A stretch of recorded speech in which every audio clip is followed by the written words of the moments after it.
ছেলে মায়ের কথা কিন্তু অনেক আগেই বুঝতে পেরেছে। যখন ছেলে আস্তে আস্তে বড় হচ্ছে তখন কিন্তু মা বুঝতে পারছে যে ছেলে কি চাইছে না চাইছে। ছেলের হাব ভাব মা বুঝেও না বুঝার ভান করে আছে, কারণ জানে যে এখন ছেলের যা বয়স সেটা ছেলে চেতেই পারে, না চাওয়ার কিছু নেই, স্বাভাবিক ব্যাপার। এই চিন্তা ভাবনা করে মা ভাবছে যতক্ষণ অবধি আমার ছেলে আমাকে নিজে না বলবে ততক্ষণ অবধি আমি একটু অ্যাভয়েড করে যাব, আমি একটু না শোনার ভান করে থাকবো, না বোঝার ভান করে থাকবো। সেদিন তো আমার ছেলে বলেই দিল, মা তুমি কি কিছু বুঝতে পারছো না, মা তুমি কি কিছু শুনতে চাইছো না, তুমি তো এমন ভাব করছো তুমি কিছুই বুঝতে বোঝো না, অথচ তুমি আমার সব থেকে কাছের বন্ধু, তুমি আমার সব থেকে ভালো বন্ধু, তোমার কাছেই আমি সব কিছু শেয়ার করি। আর এখন আমার কি মুখ ফুটে বলতে হবে? জানোই তো আমি বড় হয়ে গেছি, আমার ইচ্ছে থাকলেও আমি অনেক কিছু বলতে পারি না, আমার এখন বোঝার শক্তিটা অনেক হয়ে গেছে। আমি বলতে গেলে না ভাবি, যদি তুমি কিছু ভাবো, তুমি যদি আমাকে কিছু মনে করো, এই জন্য আমি না কিছু বলতে চাই না। মা এই কথা শুনে মুচকি মুচকি হেসে বলে, বাবা এখন আমার প্রচণ্ড কাজের চাপ রে, আজকে দেখ শনিবার, কত কাজের চাপ বুঝতেই তো পারছিস, শনিবার মানেই সেই রান্না বাড়ি আগডুম বাগডুম সব কিছু, তারপরে আবার নিরামিষের দিনে তোদের আবার জুটজাত করে রান্না না করে দিলে তোরা খেতে চাস না। আর ওই তোর বাবা ওই দোকান থেকে 50 বার ফোন করে দিল, কি রান্না বলেছিলাম আজকে একটু হালকা ফুলকা রান্না করব, বাস যেই হালকা ফুলকা রান্না করব বলেছি তোর বাবা আমাকে বলে দিল আমি না আজকে বাড়িতে যাব না, দোকানের সামনে নিরামিষ হোটেল আছে ওখানে খেয়ে নিবে। এই কথা শুনে আমার এমনি মাথাটা গরম আছে, তারপরে তুই আবার কানের সামনে এসে ঘ্যানঘ্যানানি প্যানপ্যানি করছিস। আমি কি করব বল, তুই তো এখন বড় হয়েছিস, এখন অনেকটা বুঝতে পারছিস, অনেকটা জানতে পারছিস, তাহলে কেন আমার সামনে এসে জ্বালাতন করছিস রে বাবা? অমনি ছেলের মুখ কালো হয়ে গেল, বলল, বাহ আমি তোমাকে কি বললাম আর তুমি আমাকে সাতকাণ্ড রামায়ণ পড়ে শোনালে, এইরকমই হবে আমি জানি, থাক ঠিক আছে ছেড়ে দাও, আমার মনের কথা মনে থাক, তোমার কাজকর্ম তুমি করো। আমি এতদিন ধরে ভুল ভেবে আসছি, আমি এতদিন ধরে সব মিথ্যে ভেবে আসছি, আমি ভেবেছিলাম তুমি আমার সব থেকে কাছের বন্ধু, তুমি আমার সব থেকে ভালো বন্ধু, তোমাকে কিছু বলতে লাগে না। অমনি মা বলল, হ্যাঁ তো তুই আমাকে কিছু বলার আগেই আমি তো বুঝে যাই রে, কিন্তু তুই যে আমার কাজের সময় এসে এইভাবে আমার সাথে কথা বলে দেরি করছিস, তোর বাবা তো জানিসই টাইমের মধ্যে খাওয়া দাওয়া করে, 3টে বাজতে বাজতেই তোর বাবা দোকান থেকে চলে আসবে, যদি দেখে রান্না হয়নি তাহলে হয়তো তোর বাবা আর খাবেই না, এমনি নিরামিষ, তার মধ্যে জুটজাত করে যদি রান্না না করি তাহলে হয়তো তোর বাবা আর বাড়ির থেকে না খেয়েই বেরিয়ে পড়বে। লক্ষ্মীটি আমার বাবা, শোনা বাবা, শুনবো তো, কাজটার কর্ম সেরে যখন রাতে ফ্রি হয়ে বসবো তখন তোমার সব কথার উত্তর দিব, সব কথা আমি শুনবো ধৈর্য ধরে, তুমি এখন একটু এখান থেকে সরো বাবা, আমার কাজ করতে দাও, হাতের সামনে থাকলে না নিজের কাজ করা বড্ড অসুবিধা হয়ে যায়, বুঝতেই তো পারছো বাবা জায়গাটা ছোট, একটু সরে দাঁড়াও। মায়ের কথা ছেলে শুনে বড্ড অভিমান করে রান্নাঘর থেকে চলে গেল। মা বুঝতে পারলো যে রাজ সে অভিমান করেছে, রাজ মায়ের ছেলে, তো মা ভাবলো ঠিক আছে কোনো ব্যাপার না, আমি ওর অভিমানটা নিমিষের মধ্যেই ভেঙে দিব, এখন আমি আগে রান্নাটা তো করি, কারণ ছেলের অভিমান ভাঙাতে গিয়ে বাবা আবার রাগ হয়ে যাবে, কত যে সমস্যায় আছি কি বলবো, কারণ যদি আমি এখন ছেলের সাথে কথাবার্তা বলি তাহলে ছেলে এখন আমার সাথে কথা বলতে বলতে দেরি হয়ে যাবে, আর ওই রাজের বাবা খুব টাইম মেনে চলে, বরাবরই আমি বিয়ের পর থেকে দেখে আসছি 3টার সময় খেতে বসে, আর যদি এখন আমি রাজের ওই কথা বোঝার চেষ্টা করি বা কথা জানার চেষ্টা করি তাহলে ঠিক অনেকটা দেরি হয়ে যাবে। তো তার জন্য আমি ভাবলাম রাজকে তো পরে মানানো যাবে, কোনো সমস্যা নেই, কারণ রাজের মনের যে জিনিসটা কি চাচ্ছে না চাচ্ছে ওর মুখের ভাবও আমি বুঝে গেছি, আর আমি নিশ্চিত যে রাজ এটাই চাচ্ছে। তো যাই হোক, এই বলে আমি নিজে নিজেই আর কি সান্ত্বনা দিচ্ছি, কোনো ব্যাপার না, রাজ তো ঘরেই আছে। রাজের বাবা যদি রাগ হয়ে চলে যায়, একে তো রাজের বাবা নিরামিষ শুনে যখন বলছি হালকা ফুলকা রান্না করব, ডাল ভাজা করব, তখনই ওনার মুখের উপর শুনিয়ে দিল, আমাকে ফোন করে জিজ্ঞেস করলো কি রান্না করবে। যখন বললাম তখন ওনার মুখ বেঁকিয়ে বলে দিল, দোকানের সামনেই নিরামিষ হোটেল আছে, আমি রান্না করে আমি খেয়ে নিব, তোমরা মা বেটায় যেরকম সেরকম করে ডাল ভাত করে খেয়ে নাও, ঝামেলা নেই। এই কথা শুনে আমার বড্ড রাগ উঠে গেল। আমি বললাম, তুমি একটা দিন একটু ডাল ভাত খেতে পারো না? না, ডাল ভাত আর কি তোমার খাওয়া যাবে না? ওই পাশের দোকানের খাওয়ার কথা, মানে খাওয়া দেখে তোমার একদম জিভ লক লক করছে, বাইরের খাওয়া খেতে খেতে না জিভ একদম পুরো তোমার লম্বা হয়ে গেছে। এই কথা শুনেই রাজের বাবা হাসতে হাসতে ফোনটা রেখে দিল। আর আমিও ফোনটা রেখে কি করলাম, আমি ছেলেকে বলছি, রাজ বাবা যা না রে, নিচের দোকান থেকে একটু পনির এনে দে, আমার বাড়ির নিচেই দোকান। রাজ তো জানি গোমরা হয়ে আছে, মুখ ভার করে আছে, কিন্তু ছেলে আমার কোনো কথা অমান্য করে না। প্রথমে একটু না বলে, তারপরে আবার যখন দেখে আমি মুখটা ভার করে বসে আছি, কিছু বলি না, মুখটা করুণ করে বসে আছি দুঃখী দুঃখী করে, তখন কিন্তু ছেলে আমার সব কাজ করে দেয়। তো যাই হোক, ছেলে কিন্তু পনির নিয়ে আসলো, নিয়ে আসার পরেও কোনো কথা বলছে না। আমি মনঃপূতভাবে ছেলের ও রাজের, মানে রাজের ও রাজের বাবার মতন পনিরটা নিজের মন মতন করে রান্না করলাম। জানি এই তরকারিটা হলেই বাপ আর বেটা এক থাল নিমিষের মধ্যে ভাত খেয়ে নেবে।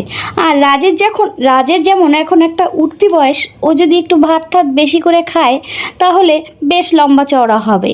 তার মধ্যে খেলাধুলা করে, ফুটবল খেলে, বাইরে খেলতে যায়, তো ওর তো একটু ভাতটা বেশি খেতেই লাগে না, যেমন তেমন রান্না করে দিলে তো ছেলে খেতে চায় না। তো যাই হোক, এই করে বেশ রান্নাবাড়ি জুতজাত করে পনির করলাম। করার পরে ওই রাজের বাবা দেখি ঘড়ির কাঁটায় 2:30 বাজে যখন, তখন ঘরে আসলো। আসার পরেই আমাকে বলছে, ভাত বাড়ো। আমি বললাম হ্যাঁ বাড়ছি বলে ও রাজের বাবা ফ্রেশ হতে গেল। ফ্রেশ হয়ে ঘড়ির কাঁটায় যখন 3টা বাজে ঠিক বসে পড়লো হাত পা ধুয়ে খেতে। আমি আসনটা পেতে দিলাম, রাজের বাবা বসলো। কি রান্না করছো? আগেই জিজ্ঞেস করে কি রান্না করছো, রান্না বুঝে ভাত খাবে। তারপরেই আমি একটু মানে ইনিয়ে বিনিয়ে আর কি মানে মেন আইটেমটা বললাম না, আগডুম বাগডুমের কথা বললাম। তারপরে ভাবছে হয়তো এগুলোই রান্না করছি। তারপরে যখন এক বাটি পনির দিয়ে দিলাম, মানে পনির বাটার মশলা দিয়ে দিলাম, রাজের বাবাকে দেখেই তো মানে এত খুশি হয়ে গেল। তো যাই হোক, খাচ্ছে আর প্রশংসায় পঞ্চমুখ। তনু, তোমার রান্না অতুলনীয়। তনু হচ্ছে আমার নাম। রাজের মা খুব কমই ডাকে, তনু ডাকে। আর রাজ ওইদিকে ভার করে বসে নিঃশব্দে খাচ্ছে। আমি তো বুঝতে পারছি রাজ তো এখনও রাগ হয়ে আছে। যাই হোক, খাওয়া দাওয়া বাপ বেটাকে দিলাম, দিয়ে ঠিয়ে আমি আমার কাজকর্ম সেরে নিয়ে খেতে বসি। প্রত্যেক দিন না ওই কাজকর্ম না সেরে খেতে বসলে পরে তো খুব সমস্যা হয়। আমি বরাবরই আর কি, রাজের বাবা ভালো করেই জানে যে আমি খাওয়ার পরে আর কোনো কাজ করি না। আবার সেই রাত্রিবেলা যেটা করতে হবে সেটা করি, রান্না, রুটি, ভাত যেটাই হোক, ভাজা তরকারি যেটা হোক, দিনের বেলায় ওই খাওয়ার পরে আমি হাতটা ধুয়ে কোনো রকমভাবে বাসনটা মেজে উঠে পড়ি। কাজের মাসি যেহেতু আসার পরে ও বাসনটা মাজে, ওই জন্য আমার খাওয়ার পরে কোনো ঝামেলা থাকে না। গ্যাস গুসগুলোও আমি মুছে রাখি। তো তেমনি রান্নাবাড়ি করে স্নান করে যেমন রান্না করতে গেছি, গরমের দিন ঘেমে গেছি, ওদেরকে খেতে দিয়ে আমি স্নান করে ওরা বাপ্পাটা উঠে পড়লো। রাজের বাবা গেল দোকানে, একটু রেস্ট করে দোকানে চলে গেল, আর রাজের মতন ঘরে গিয়ে ওই মোবাইল ঘাঁটছে। আমি খেতে বসলাম। খাওয়াটাও হলো বেশ, হয়ে নিজের মতো নিজে একটু রেস্ট করে সন্ধ্যা হয়ে গিয়ে তারপরে চা নিয়ে, তখন বাজে ঘড়ির কাঁটায় প্রায় 9টা। চা নিয়ে রাজের ঘরে গেলাম। রাজ কিন্তু ঘরের থেকে আর বেরি হয়নি। তো চা নিয়ে গেলাম। তো চা দিলাম, দেওয়ার পরে আমি বললাম, হ্যাঁ এখন তোমার বক্তব্য তুমি বলো তো বাবা। অমনি রাজ ঠিক করে হেসে দিয়ে বলে, তুমি তো জানোই আমার কি বক্তব্য। আমি বললাম, হ্যাঁ জানি তো, তোমার এখন 23 বছর বয়স হয়েছে, তোমার ইচ্ছা কি আমি জানতে পারছি। রাজের মেন বক্তব্য হচ্ছে রাজের এখন 23 বছর এই 1-2 দিনের মধ্যেই পড়বে আর কি।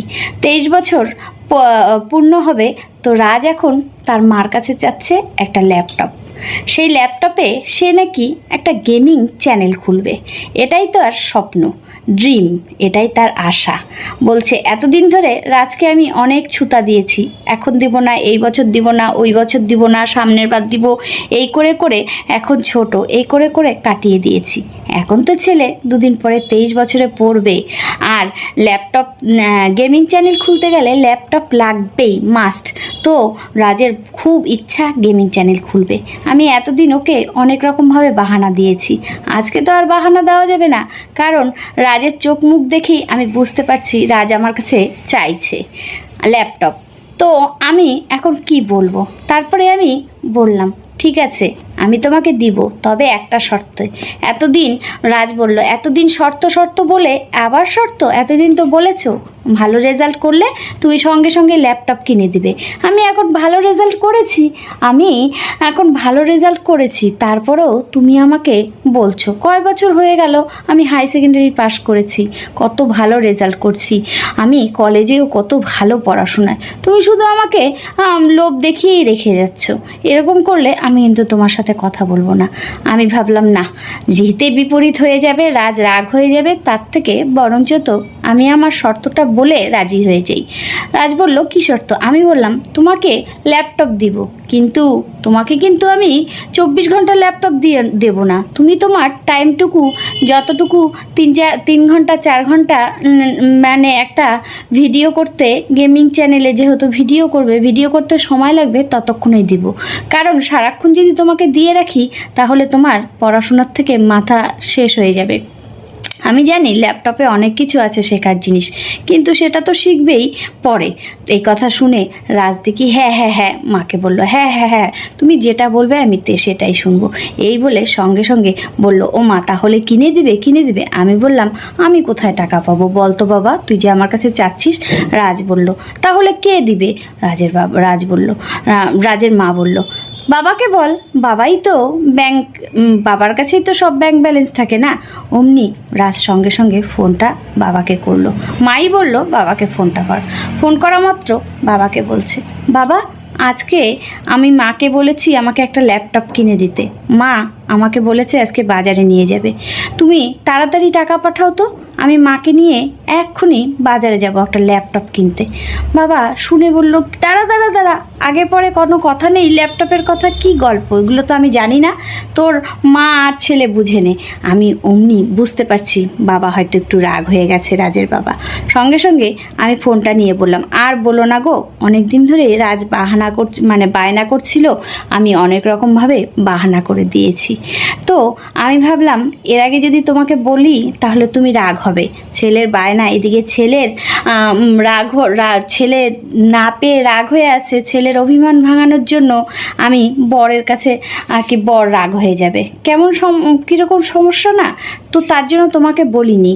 তো ও আর অনেকবার চেয়েছে, রাগ হয়েছে, আবার ভুলে গেছে, কিন্তু এবার তো সকাল থেকে বায়না করছে, এবার তো ওকে কথা দিয়েছি, এবার দিতেই হবে।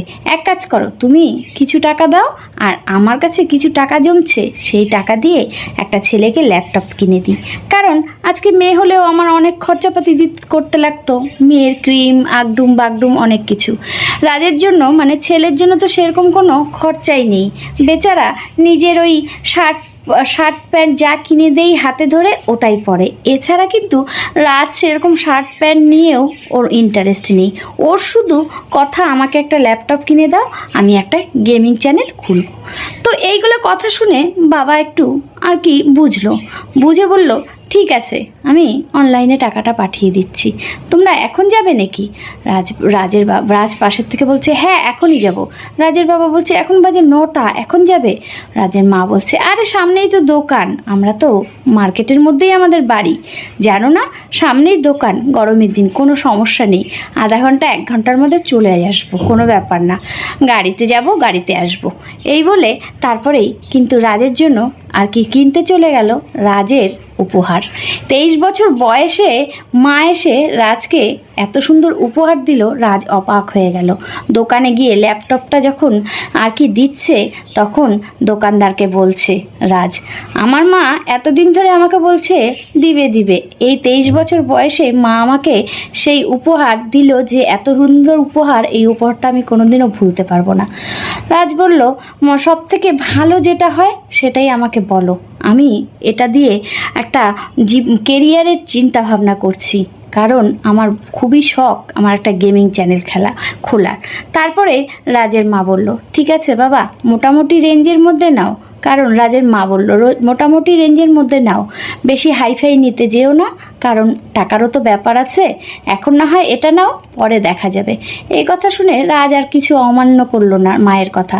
রাজ চিন্তা ভাবনা করলো, ঠিকই তো, এত যদি হাইফাই নেই তাহলে তো অনেক টাকা বেরিয়ে যাবে, আর একটা ল্যাপটপের পিছনে যদি এত টাকা চলে যায় তাহলে তো মুশকিল। তারপরে রাজ দোকান থেকে একটা ভালো, মানে অত হাইফাইও না অত নর্মালও না, একটা ল্যাপটপ নিয়ে আসলো। বাড়িতে এনে কি যে খুশি ল্যাপটপটা পেয়ে, বাস ল্যাপটপটা নিয়ে বসে পড়লো তার গেমিং চ্যানেলের জন্য। মা বলছে, খুশি তো এবার, মার উপর রাগ নেই তো? রাজ বলছে, মানে ছেলে বলছে, না না, মায়ের উপর রাগ করে